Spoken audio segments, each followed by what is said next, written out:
Welcome to Sugar Pills, a practical guide to self-care, where your host, writer, actor, and producer Candy Washington helps you live a more joyful life with a cheeky dash of pop culture news. Be sure to subscribe, leave a 5-star review, and join the conversation on Instagram at Candy Washington.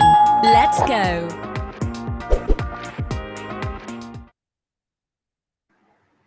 Hey everyone, and welcome back to Sugar Pills, a practical guide to self-care. As always, I'm your girl, Candy Washington, and I am so grateful for the time that we are about to spend together. So if you want to shop our love collection, head over to candywashington.com. We have hoodies, sweatshirts, t-shirts, and more. Everything is linked in the show notes and in the description box. So whether you're watching us on YouTube or listening on one of our podcast platforms, be sure to like, rate, review, subscribe, and share this with a friend. That is right. Sharing is caring, you guys. And yeah, so let's jump into it. Let's get into today's episode, which is Ashamed of My 9 to 5. So this comes in from one of our Sugar Pills listeners. She wrote in a Dear Candy letter. So let's dive into it. Let's get into it, guys. Dear Candy, when growing up, getting a well-paid corporate or office job was the ultimate goal. You can clock in and clock out with a guaranteed paycheck every 2 weeks. The comfort and security of a regular job was something to be coveted and sought after. But now, with the rise of the work-from-home life, I feel ashamed to have a boring 9 to 5. Everyone on social media is posting about starting a new business or about how empowering it is to be an entrepreneur. Now I feel like having a regular job isn't good enough, or that somehow I'm being left behind on being a part of this boss babe movement. I'm fairly happy at my job, but I wouldn't call it my calling or that I'm passionate about sitting at a desk all day. Since I've been second guessing my career choices, my anxiety and stress levels have gone off the charts. I hate this newfound feeling of uneasiness that my life might be passing me by as I sit in my cubicle clicking away at spreadsheets. Candy, I'm anxious about wasting away at my 9 to 5. What should I do to ease the stress? Signed, Anxious and Ashamed. Wow. Well, those are some big words, anxious and ashamed. Those are big words.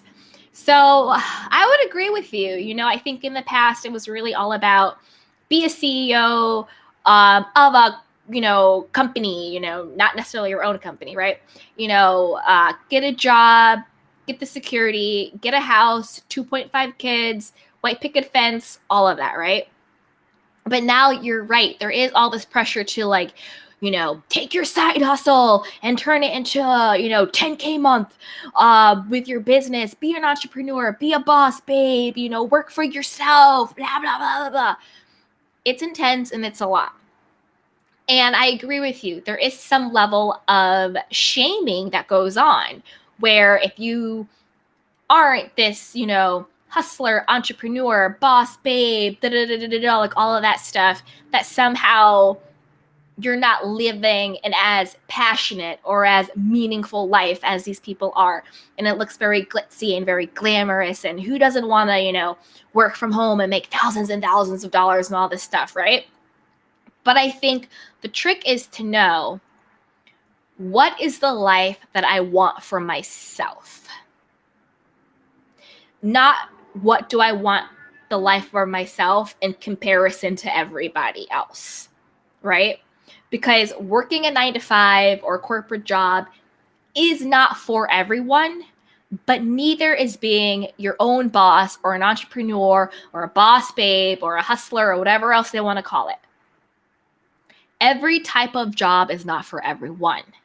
So I would really get clear on, is your uneasiness coming out of not liking your actual job, or is it coming from having a sense of FOMO or comparison culture where you feel less than because people that you see posting this facade on Instagram or YouTube or wherever you're seeing this stuff is living this more glitzy, more glamorous life than you, so you feel less than in comparison to them. So I would get really clear on that, because you don't want to make any decision. You don't want to live your life based on being in competition with somebody else. Whether you are working 9 to 5 or you're an entrepreneur, that leads to an unfulfilled, very bitter, very unhappy life. Remember that this is your life, your race to run, not anybody else's. So get clear on what fulfills you. You see what I'm saying? Kind of shut off the social media, maybe do a detox, maybe unfollow some accounts, maybe mute some accounts if it's getting triggered. But get clear on what makes you happy. Maybe you like the security of a 9 to 5 job, getting, a check every 2 weeks and benefits and all of those great things. And there's also a different type of company culture, with working at a corporation or a 9 to 5 job or whatever you want to call it. And I'm going to also throw in other types of jobs, You could be a janitor.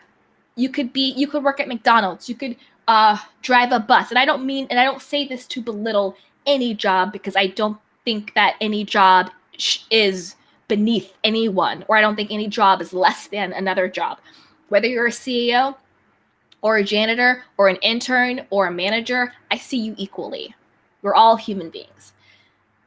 I think the trick is finding out what you're passionate about, what your purpose is, and then finding the job that facilitates you to live a passionate and purposeful life. That might be working as a bus driver, working as someone at McDonald's. That might be starting your own business. That might be working as an employee at a company. It looks different for each person. But I would get clear on what your passion and purpose are, and then what work can you do to facilitate that.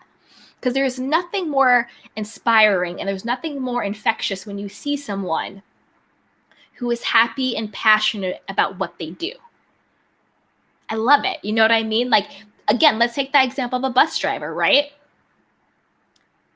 That person might take so much pride in making sure that they get people from point A to B on time, getting someone to their job, getting someone to pick up their kids, getting someone to catch their flight, getting someone home, whatever it is. Whatever someone does something and they are passionate and joyful about it, it is infectious. To me, that's what's sexy. That's what's sleek. That's what's cool. Not these sort of badgering #boss babe and all this stuff. It's really about figuring out what your purpose and passion are. And if you have trouble figuring that out, write down, what do you enjoy doing? What do you like to do? Do you like to connect to people? Do you like to talk? Do you like to, whatever it is? And then write down what you value. And then figure out what you enjoy doing and what you value. And how can you do that in a way that serves others? Right? How are you also going to be in service of others? That could be staying at your job but applying to a different position. That could be staying at your job and asking for a promotion. That could show up in different ways. Everyone does not have to be an entrepreneur. And I'm not knocking that lifestyle. That's my lifestyle. But I also have a healthy perspective on it, that everything you see posted on Instagram and YouTube is not real. At any job you have, there will be times where you question it. There will be time where you have setbacks. There will be time where you have hardships at any job. So no job is perfect. But just because you have setbacks and hardships and questions doesn't mean it's still not fulfilling and worthy. Sometimes someone's job is just being a stay-at-home dad or a stay-at-home mom. Everybody doesn't have to have some type of job or title. So I think what I get from your letter, it's not so much that you are feeling like you're wasting away at your job or you're uneasy about, working a 9 to 5. It seems to me that your real problem is comparing your life to others rather than deciding what is the type of life that you want to live, and then figure out a plan on how to make that happen for you. Because as long as you're comparing yourself to others, regardless of what job you get, you will never be satisfied. You will never be happy and you'll never be fulfilled as long as you're comparing yourself to other people. So stop with the comparison culture and figure out what's your purpose, what's your passion, what do you value, what do you enjoy doing, and then how can you do that in service of yourself and others. And then figure out what your calling is there, you know?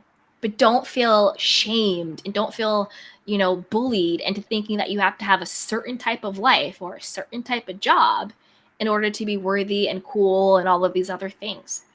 You can be a CEO, you can be a bus driver, you could flip burgers at McDonald's, you could work on Wall Street.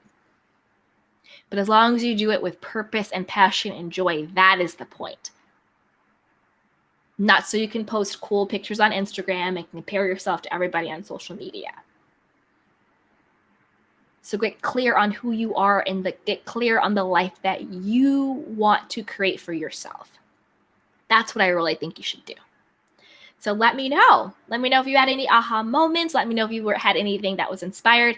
Join me over on Instagram at Candy Washington. Don't forget to shop the Love Collection over on candywashington.com. And yeah, share this with a friend. Like, rate, review, and subscribe. And I will see you guys next time. Until then, be well, take care of yourself and each other.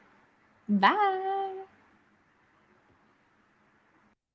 Welcome to Sugar Pills, a practical guide to self-care, where your host, writer, actor, and producer Candy Washington helps you live a more joyful life with a cheeky dash of pop culture news. Be sure to subscribe, leave a 5-star review, and join the conversation on Instagram at Candy Washington. Let's go!